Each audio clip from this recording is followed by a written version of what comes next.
7:19 de la mañana, estamos de vuelta en tu programa Nutrición y Vida. El día de hoy teniendo un programa, pero tan nutrido fuera del aire que qué barbaridad.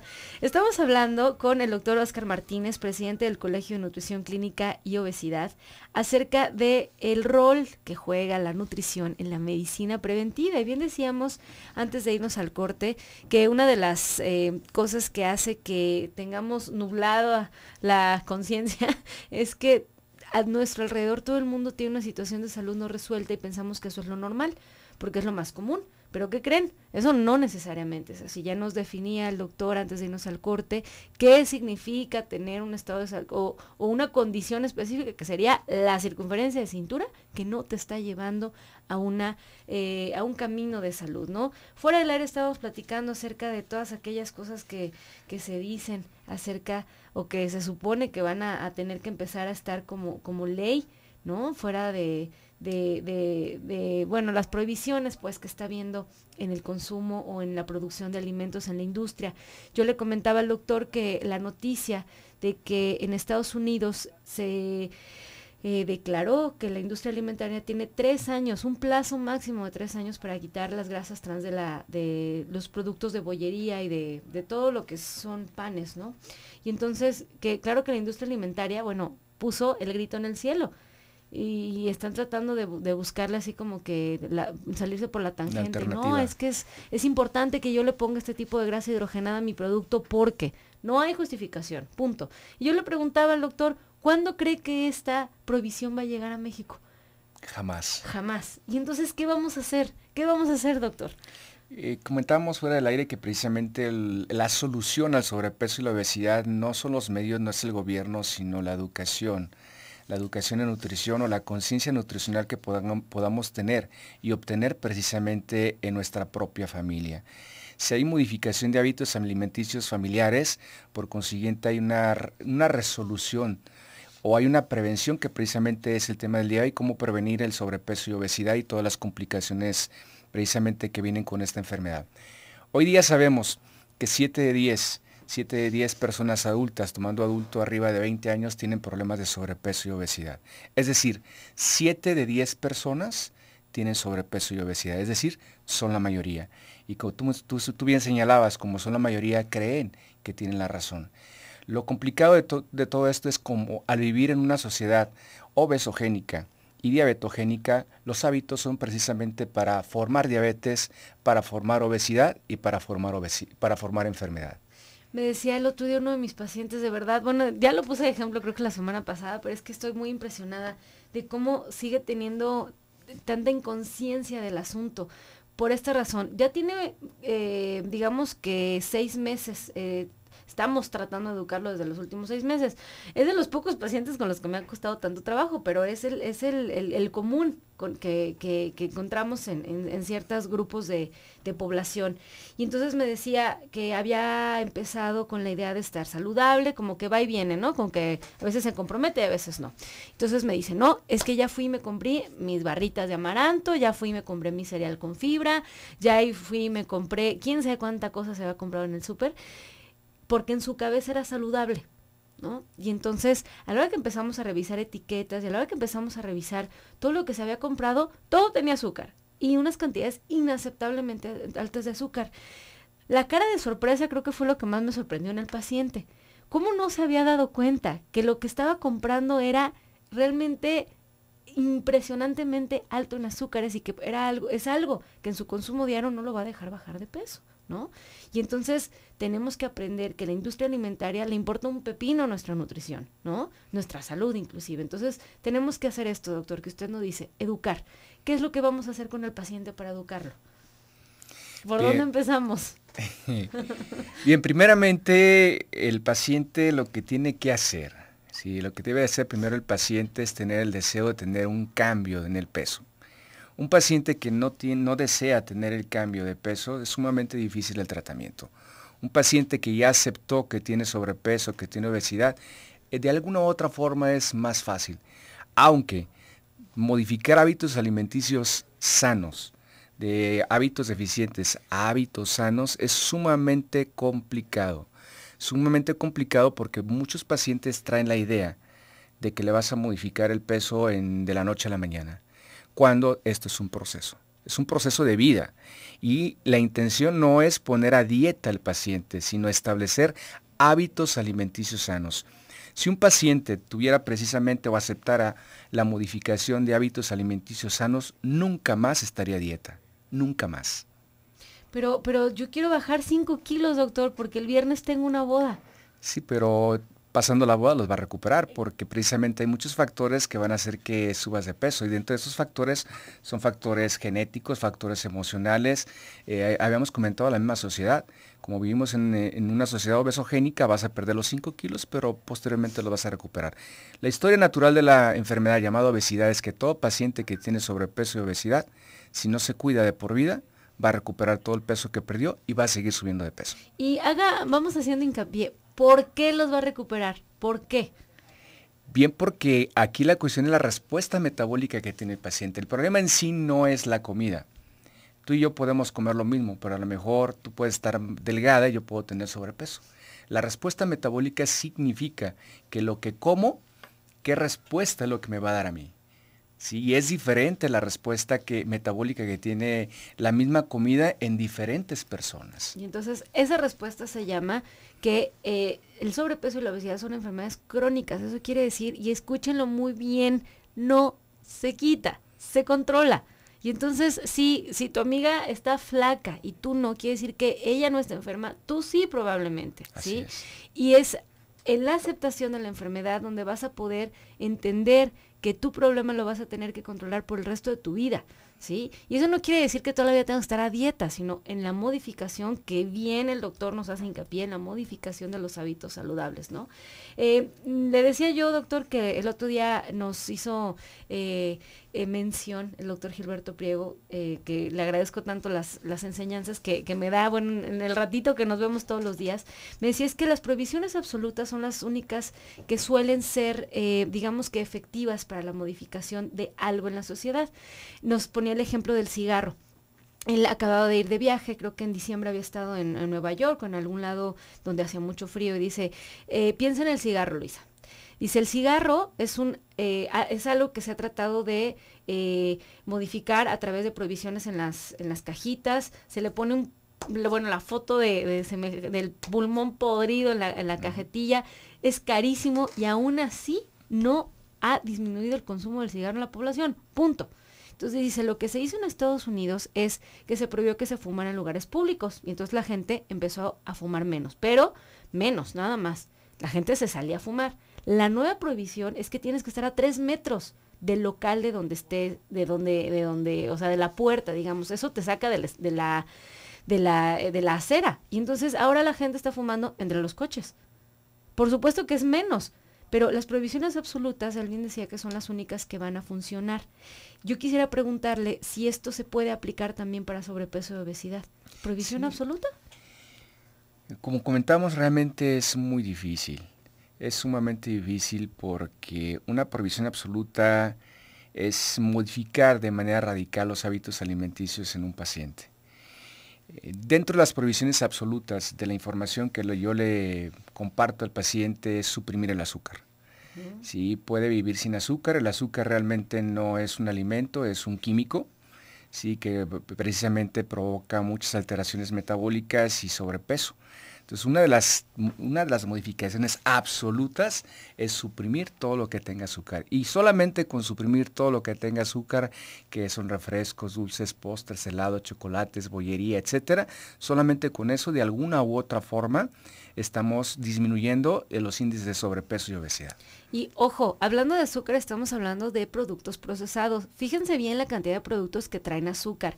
Las bolsitas estas nuevas que están vendiendo como para ponerle sabor al pollo, que son como de una bola de especias que por supuesto traen glutamato monosódico y demás, pero son bolsitas en las que metes el pollo, lo metes al horno, ya sale, trae azúcar. La mayonesa trae azúcar. El quinto ingrediente en la mayonesa es azúcar, ¿sí? Las mermeladas sin azúcar traen azúcar, el yogur sin azúcar trae azúcar, y entonces todos los alimentos procesados, por norma oficial mexicana, deben traer maltodextrina, y entonces, ojo, tenemos que empezar a cuidarnos de los alimentos procesados. Por más verde que se vea y por más saludable que la leyenda diga que es, porque ahora les voy a decir, ya lo voy a decir porque salió ayer la noticia. El pan del osito blanco ahora está saliendo con stevia. Y entonces, pero qué tontería, qué sentido tiene que ahora tenga stevia, porque además no es una stevia real, es una stevia que es modificado procesado. Y es azúcar con stevia. Y entonces ahora están jactándose del hecho de tener un pan que tiene menos calorías. Regresando al corte, seguimos platicando de la nutrición como medicina preventiva.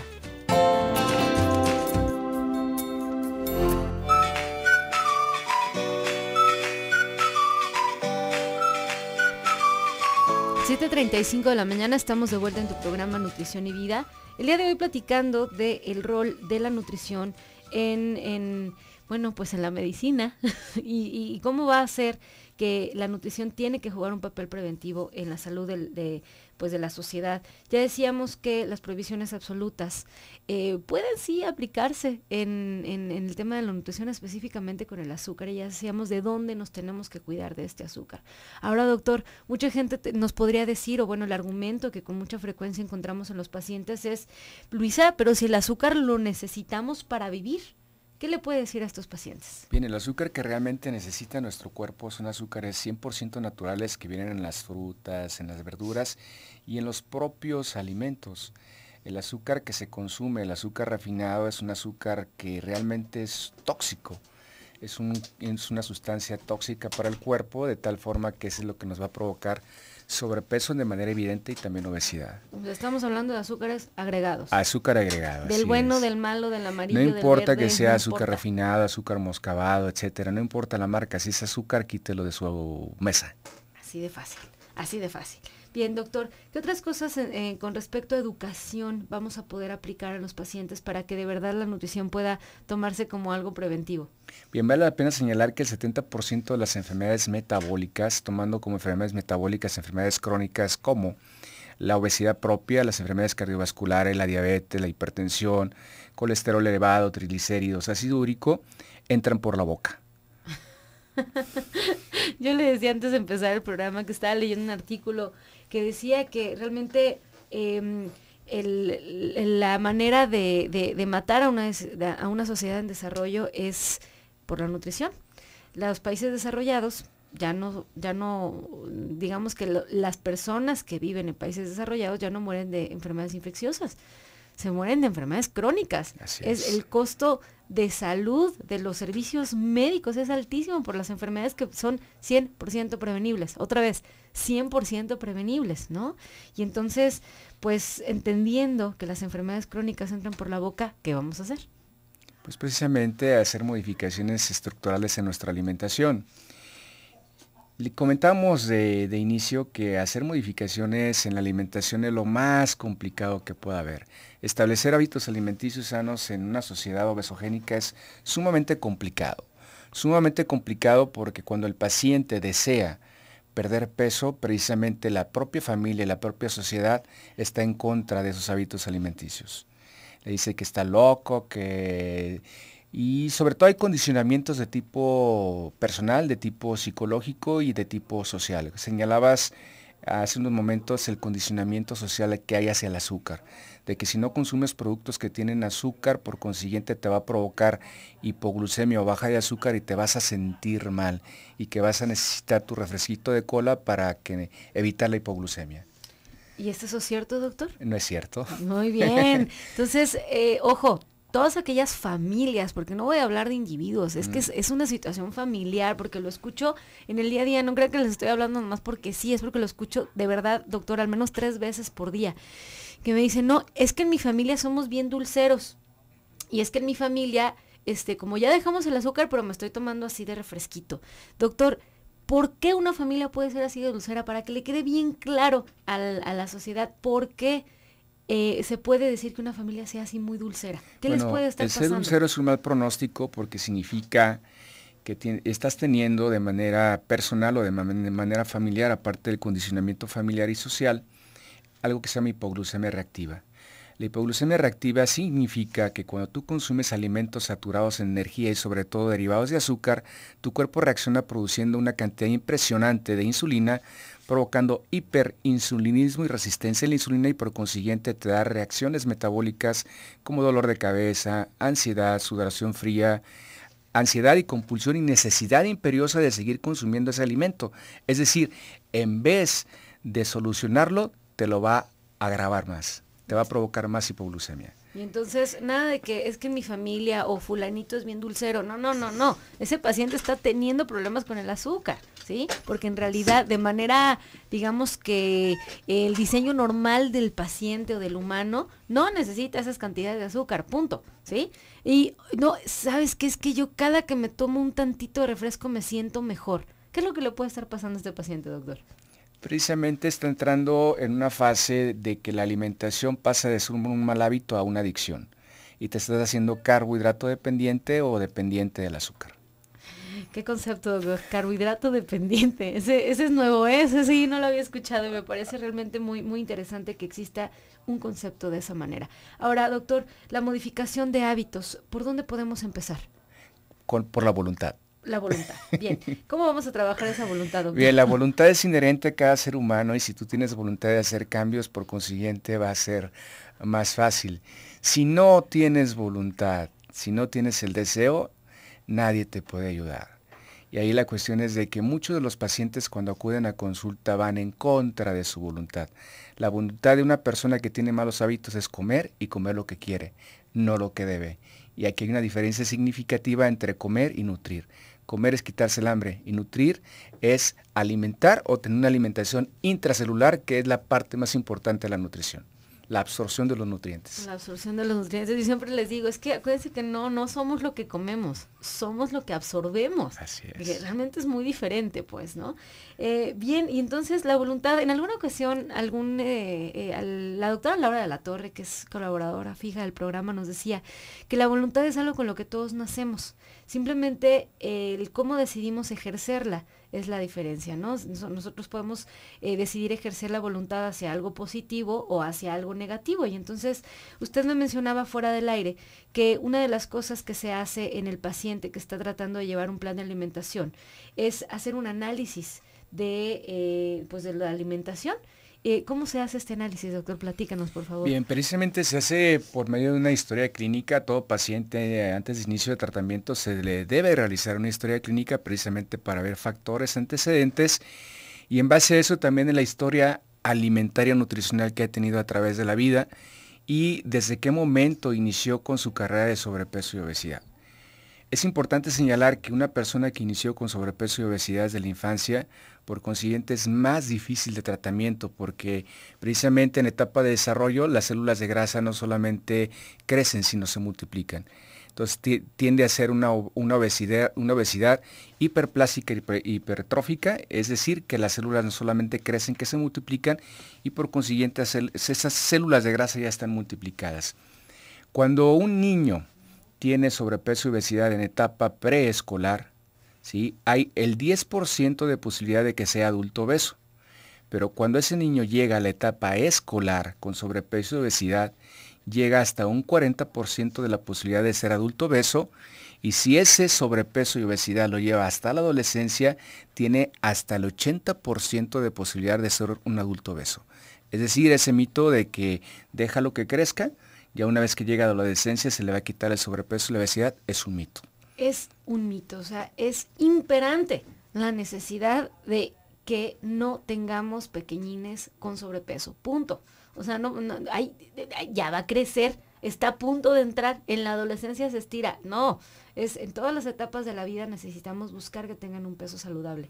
Y a veces creemos que los niños tienen cierta inmunidad, es decir, que tienen sobrepeso y obesidad, pero que no tienen enfermedades propias de la adultez. Y hoy día nos sorprende encontrar a niños en edad escolar con hipertensión o con diabetes. Pero es muy interesante lo que menciona acerca de cómo se replica la célula adipocítica en la etapa de crecimiento. Es importante entender que la forma en que se va a multiplicar, pues va a ser con esa información que le estés dando, ¿no? Así es. Y entonces si está muy llenita, si está muy gordita, pues va a replicar células llenitas y gorditas, así de fácil. Entonces es muy interesante entenderlo. Regresando al corte, vamos a seguir platicando acerca del papel de la nutrición en la medicina preventiva. Quédense con nosotros, tenemos por aquí algunos comentarios a través de WhatsApp. Regresando al corte los platicamos.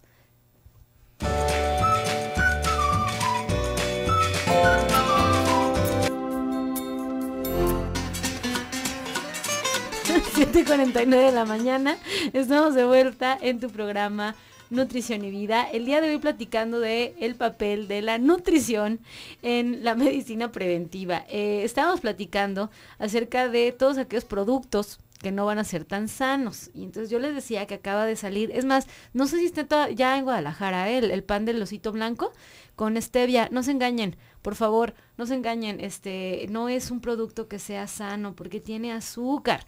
Acuérdense que es harina aglutinada con jarabe de alta fructosa, y ahora en lugar de ponerle jarabe de alta fructosa le están poniendo un híbrido de azúcar con una cosa que ni siquiera es stevia, se llama de otra manera, que en este momento se me fue el nombre, es con té, es un híbrido también del stevia. Entonces es un parecido al stevia con azúcar en lugar de jarabe de alta fructosa en harina. O sea, no tiene sentido, pues. Por favor, no se engañen, no porque sea verde quiere decir que es sano. De manera normal, los productos del osito blanco no son sanos, no comulgan con una buena nutrición. Así es que retírenlos de la dieta, además de que salen carísimos. Así es que, por favor, yo sé que son útiles, pero hay otras opciones. Hay opciones en Guadalajara ya de productores locales que están haciendo panes de granos integrales, a los que no les agregan azúcar. Entonces vamos a empezar a utilizar esos. Atendiendo a nuestra sección, les traigo una receta rica que salió publicada en la Federación hace 3 días, que está muy, muy buena, que es denme un segundito, es una sopa de nopales. Salió también en la página del Poder del Consumidor, que está riquísima. Ahí les va. Vamos a utilizar, previamente a cocer y a picar los nopales. Vamos a poner a hervir chiles guajillo, un trocito de cebolla hasta que esté suave. Los vamos a licuar y los vamos a colar. Cuando comience a soltar el hervor, vamos a agregar 3 litros de agua hirviendo. Vamos a sazonar con sal y agregar los nopales fríos. Al momento de servir puedes agregar cilantro y unos cubitos de queso. Y es una deliciosísima y sana sopa de nopales sin etiqueta. Viene sin etiqueta, así es que por favor traten de comprar y consumir alimentos sin etiqueta. Bien, vamos a seguir con el programa. Doctor, hay muchas recomendaciones, hay muchas preguntas por aquí. Nos dice a través de WhatsApp, Edna, a través de WhatsApp nos dice: hola, buenos días. He visto personas delgadas con grasa abdominal que comen mal. ¿Y por qué y que son sedentarios? Saludos. ¿Qué podemos decir de los flaquitos que sí tienen un problema? Bien, puede ser una persona que tenga un peso adecuado, pero una composición corporal inadecuada. El peso es relativo, te subes a la báscula, pero la báscula no dice qué es lo que tienes. Hay que hacer un análisis de composición corporal, en la cual nos señala el porcentaje de agua, el porcentaje de masa muscular y el porcentaje de grasa. Si es una persona que tiene un peso adecuado, pero un porcentaje de grasa alto, igual es un factor de riesgo para enfermedad metabólica. El problema es la grasa. Así es. Esa grasa abdominal es la que está empezando a tener pues funciones, digamos que la grasa ya sabíamos y lo decíamos hasta en el lavado del doctor y yo, o sea, la grasa no es un tejido inerte, tiene funciones neuroendócrinas y entonces crea sustancias proinflamatorias que te van a mantener en este estado de inflamación crónica, ¿no? Así es. Y que son propicias o crean una especie de caldo de cultivo para la enfermedad. Remedios Navarrete dice: si una persona que suda bastante, sí tiene diabetes, pero de verdad deja la ropa mojada, ¿qué se puede hacer o a qué se debe? Había que acudir con un dermatólogo a ver si no trae algún problema de hormonas. De entrada, sí, y además, eso es una hipoglucemia, pero tremenda, ¿no? Eso es un signo clínico de hipoglucemia, sobre todo si es en la noche, en la hora. Luego se asustan mis pacientes y es que siempre me despierto entre 3 y 4 de la mañana asustado. Pues es una hipoglucemia. Entre 3 y 4 de la mañana es la hora del infarto, ¿no? Porque es el pico más bajo de cortisol. Y habrá que medir ahí hemoglobina glucosilada, porque puede ser un paciente que lleve un mal control de su azúcar y por consiguiente la hemoglobina glucosilada nos va a dar la pauta para pensar cómo ha estado el tratamiento, control del azúcar durante los últimos 60 días. Bien, dice, tiene 45 años, es hombre y al parecer está controlado. Al parecer es un término muy ambiguo, Remedios. El control es saber las glucosas de ayuno, saber las glucosas postprandio, saber su presión y saber la hemoglobina glucosilada y cómo están sus niveles de colesterol o bueno, su perfil lipídico. Entonces, yo creo que hay que hacer un análisis como más profundo del paciente, porque a pesar de que esté, entre comillas, en metas, algo no está bien, está teniendo hipoglucemias. Así es. Entonces, hay que revisar al paciente completo, ¿no? Doctor, ¿en qué teléfonos lo vamos a localizar? 36, 32, 90, 11. 90-11, y te recomiendo que sea en un equipo multidisciplinario como en un lugar como el Colegio de Nutrición Clínica y Obesidad. Nuevamente 36, 32, 90, 11. Tiene que ser un equipo multidisciplinario. Nos dicen también a través de WhatsApp, dice por aquí, acerca del cortisol. Nos pregunta Blanca, que ayer nos escuchó y que sabe del tema del cortisol, de los efectos negativos que tiene, pero nos pregunta que se le olvidó cuál es la función positiva del cortisol. ¿Nos puede hablar un poquito de la función positiva del cortisol? Bien, todos tenemos cortisol, todos queremos cortisol. Hay algo que se llama cronobiología, en el sentido de que estamos programados en base a las horas de sol y horas de oscuridad. Y en cuanto sale el sol, el cuerpo se activa precisamente con niveles elevados de cortisol, adrenalina e insulina, y por consiguiente tenemos más energía. Sí, estamos más alerta. A partir de las 6-7 modificamos las hormonas, incrementa melatonina, que es la hormona del descanso, y van disminuyendo esas hormonas de estar activo, estar alertas. Entonces es una hormona que totalmente la encontramos de manera normal, ¿sí? en todos los aspectos. El cortisol todo lo producimos. No lo necesitamos para estar vivos. Sí. De hecho, lo que decía la doctora Taylor el día de ayer es que el paciente que tiene una insuficiencia suprarrenal, ya sea crónica o aguda, lo que le sucede es que tiene menores niveles de cortisol. Un paciente que tenga un cortisol 0 no pasa la primera noche. Por eso decía que el tratamiento médico de este paciente es la hidrocortisona o la prednisona, pues, ¿no? Porque la necesitamos para vivir, ¿no? En niveles altos se va a comportar como una hormona anabólica o creadora de tejido graso, pero bueno, ese es otro tema. Estamos hablando de los beneficios del cortisol. Ahora, nos dicen por aquí, dice, buenos días, Luisa, me fascina tu programa, muchas gracias. Dice, pocas veces me puedo comunicar contigo por cuestión de trabajo, pero soy una fiel radioescucha de tu programa. Mil gracias por compartir tus conocimientos y esforzarte por cambiar nuestros hábitos alimenticios. Un saludo cariñoso para tu invitado y darle las gracias por sus conocimientos. Saludos, éxitos y bendiciones desde Austin, Texas. Gracias. Rosy. Rosy, muchísimas gracias. Me da mucho gusto que el programa te sirva. Para eso es. Dice, mi hijo de 35 años llega a casa ansioso de comer algo dulce y se termina una tableta completa de chocolate. Soy la señora Maru. Me preocupa, dice, no es normal, ¿verdad? No, habíamos comentado que está entrando en hipoglucemias. Es una hipoglucemia reactiva en base al consumo exagerado, excedente de alimentos energéticos. Entonces, este es en una especie como de círculo vicioso, ¿no?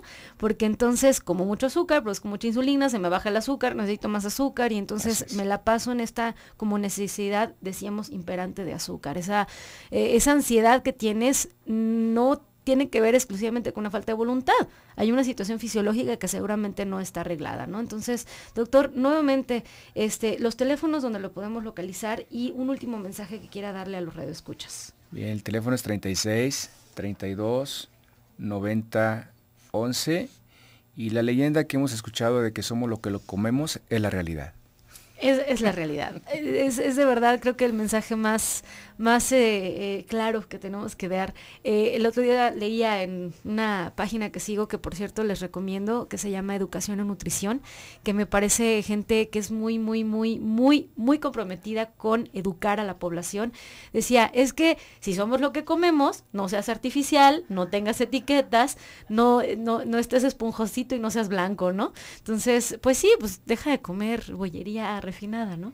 Es muy importante que lo entendamos. Nos decía también el doctor al principio del programa que con solo una reducción del 10% del peso en un paciente podemos tener mejoría, y eso lo logramos con erradicar los productos de bollería que tienen grasas trans y erradicar de nuestra vida el azúcar. Exacto. Con solo dejar el azúcar y dejar las grasas trans, ¿podríamos bajar de peso, doctor? Con eso. Con eso. Sí. Y no solo bajar de peso. Incrementando frutas y vegetales en el día y con eso. Y con eso lo hacemos. Bien, los vamos a dejar en Radio Mujer. Quédense, por favor. Tenemos programas muy, muy interesantes durante todo el día. El día de hoy los vamos a dejar en un programa más del doctor Gilberto Priego. Y doctor Martínez, de verdad, muchísimas gracias por haberse dado el tiempo de estar con nosotros. Gracias por la invitación. Bueno, se quedan en Radio Mujer. Estás en el 1040 de AM y escuchaste Nutrición y Vida. Que tengas un excelente día.